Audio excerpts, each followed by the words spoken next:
Hi, guys. It's your divorce and family law attorney, Attorney Terry S. Heron, here in the state of Georgia. And I want to talk to you today about how you are approaching your spouse, or if you're going through a custody battle where you're not married to the other side, how you're approaching certain situations with them.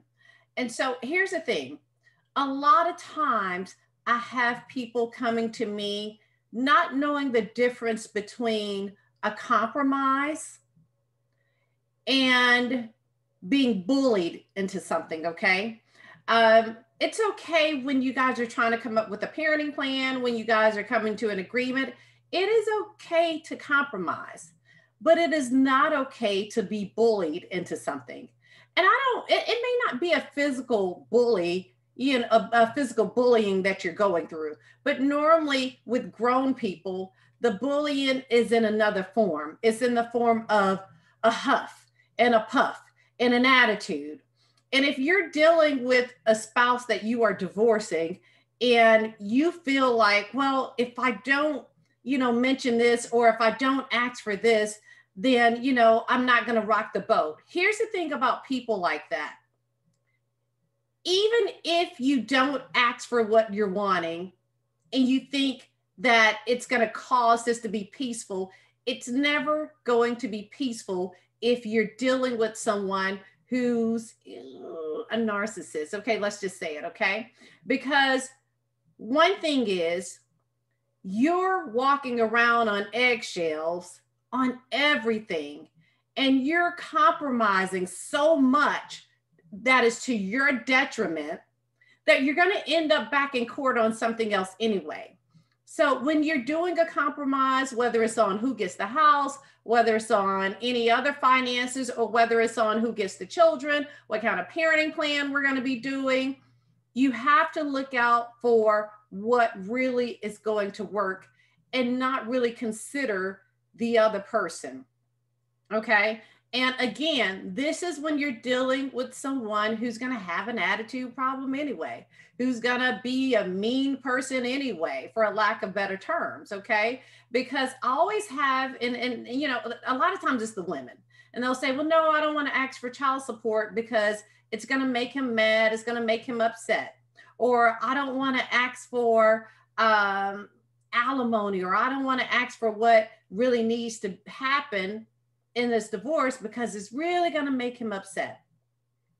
And the thing about it is, if he's going to get upset because of one thing, then he's going to get upset because of the second thing and the third thing and the fourth thing and the fifth thing.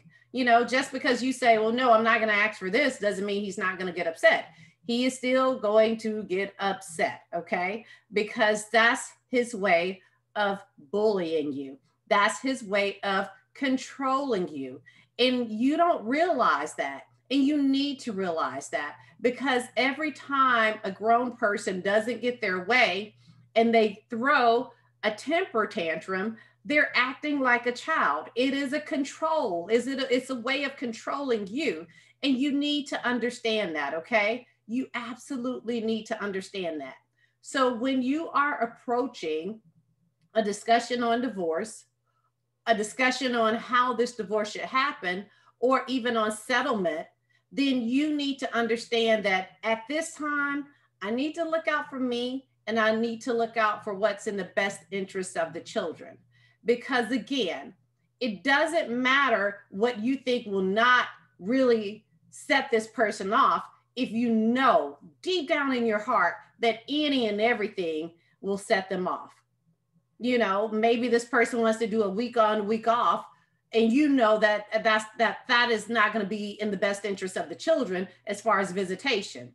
And then you end up giving into the week on and week off. And then what ends up happening is, you guys agreed to a certain place where you guys are going to exchange the children. And now that's a problem. And now there's another problem post divorce. And there are more problems. That's because you're dealing with a person that you never really could have compromised with. And so you have to understand the person that you are dealing with. So here's my advice. You need to ask in the divorce for what you are wanting and what is in the best interest of the children, and not really giving in because this person is going to get upset, giving into things that you should not be giving into. Again, there's a difference in the compromise versus I'm scared to mention this. I'm scared to address this. I'm scared to hold on to this, okay? Knowing that it should be asked for, knowing that it should be addressed, okay? And if this is somebody that you're dealing with this with, hey, you don't have to have that conversation. Let your attorney have that conversation with their attorney and let them deal with it, okay? Let them fight your battle, because there are certain things that I am just seeing that people are compromising on, that when I ask them, well, why are you doing this? You know, why are you willing to do this? Or why are you not willing to do that? Oh, because he's just going to be upset or she's going to be upset. I actually had a case where, I mean, I hated to see this person, and this was the man being bullied. This was the man being manipulated.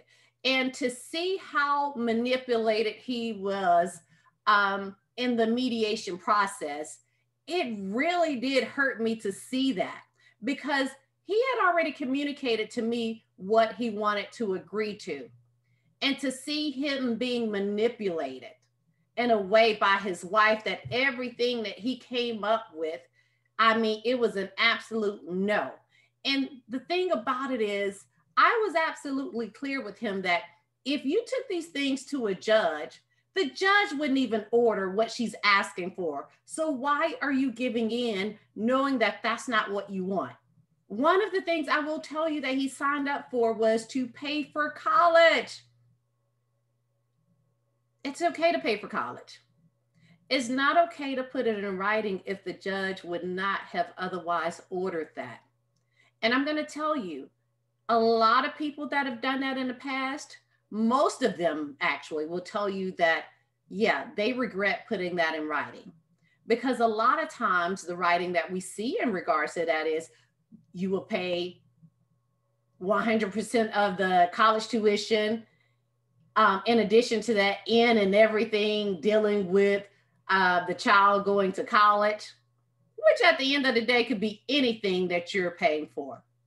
There's a big difference, because if for whatever reason, when you sign up to pay for college, you had the money, you were very successful, you had that income, and then a few years later, when it's time for the child to go to college, you don't have that income, and you're held in contempt, and you could be jailed when you're held in contempt. You have to consider things like that when you're putting things in writing. And as your attorney, if I am saying don't sign up for that, but then you have where you're trying to keep the peace, at the end of the day, there will be no peace.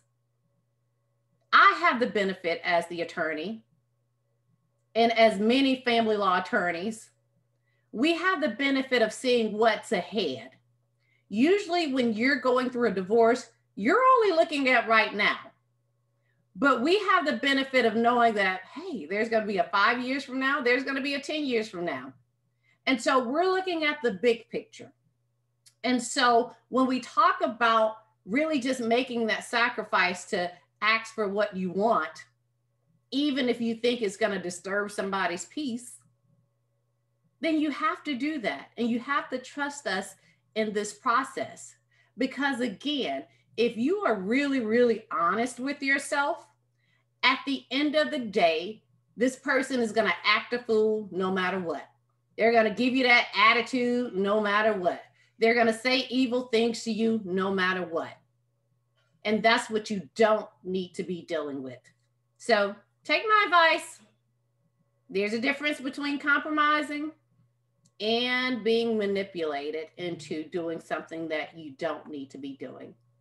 I'm attorney Terry S. Heron. Have a great day.